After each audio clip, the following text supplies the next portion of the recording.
आज हम लोग ऐसे कुछ चीज़ों के बारे में बात करेंगे जो हमेशा एब्स्ट्रैक्शन में ही रह जाता है, ज़्यादा सामने नहीं आ पाता है, खासकर it is related to education. तो खासकर जो लोग अभी स्कूल्स में हैं या फिर कॉलेजेस में हैं, तो हम लोग कुछ भी लिखते हैं तो यही से लिखवा लेते हैं, कॉपी पेस्ट कर देते हैं। तो टीचर्स हम लोग को बोलती हैं कि हम लोग ग्रेडिज्म का टेस्ट करवाएंगे। तो वो टेस्ट होता कैसे है? जैसे कि बहुत सारे टूल्स हैं, जैसे क्विलबॉट और भी है, तो वो सब कैसे काम करते हैं, तो आज हम लोग इसी के बारे में जानेंगे। एक ओवरव्यू लेंगे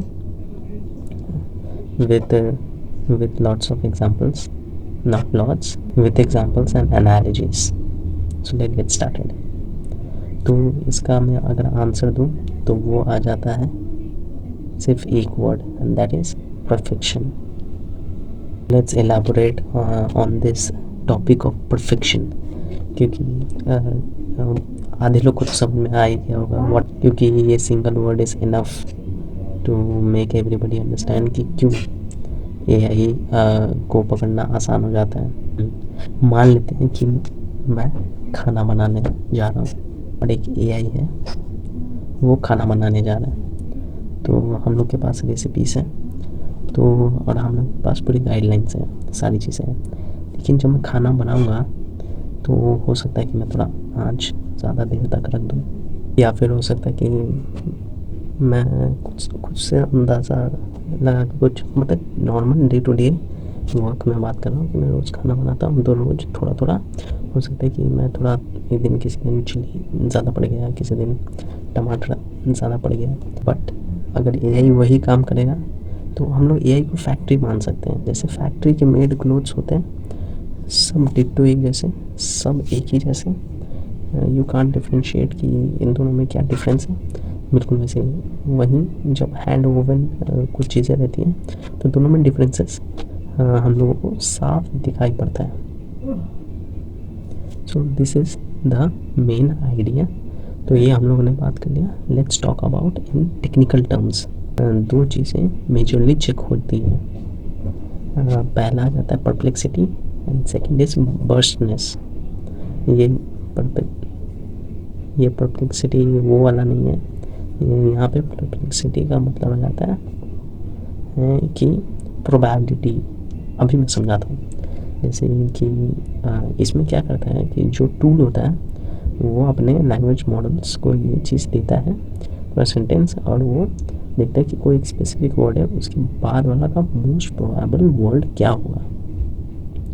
तो मेजरली एआई इसी पे बेस करते हैं कि वो मोस्ट प्रोबेबल वर्ड्स पे बेस करते हैं। Is to low perplexity in AI form. जबकि हमारे होते हैं तो कुछ मतलब ऐसा होगा कि कुछ वर्ड्स के साथ कुछ वर्ड ही जाते हैं, लेकिन ह्यूमंस कुछ और भी लिख सकते हैं।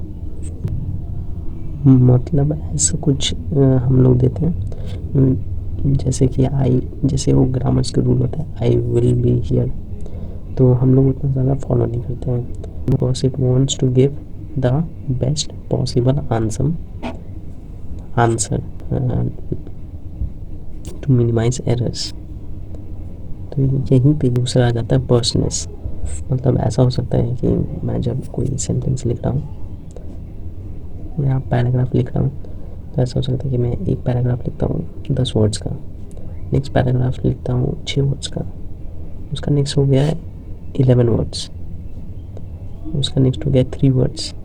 ऐसा हो ही सकता है, 3 वर्ड्स का तो नहीं होगा, लेकिन ऐसा ह्यूमन का पैटर्न पे आ जाता है, मूड पे आ जाता है, सिनेरियोस पे आ जाता है।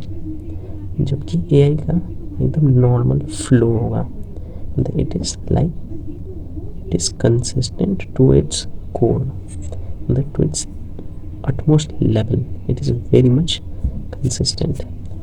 यही कंसिस्टेंसी देखा जाता है और इसी से पकड़ा जाता है इसे। तो यही की राइटिंग का माने तो स्ट्रीमलाइन फ्लो नहीं होता है, वैसा है।